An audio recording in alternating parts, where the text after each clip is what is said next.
শান্তিপূর্ণ তাকরীর পেশ করার জন্য ইন্তেসামিয়া কমিটির পক্ষ থেকে উদাত্ত আহ্বান জানাচ্ছি। সালাম দাও দেখি। শরীফাত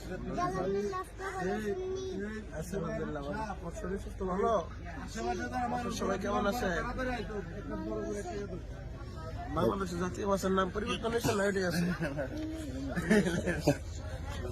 দোকানপাট এবং আশেপাশে যারা বিভিন্ন জায়গায় শোনাচ্ছেন রিফাত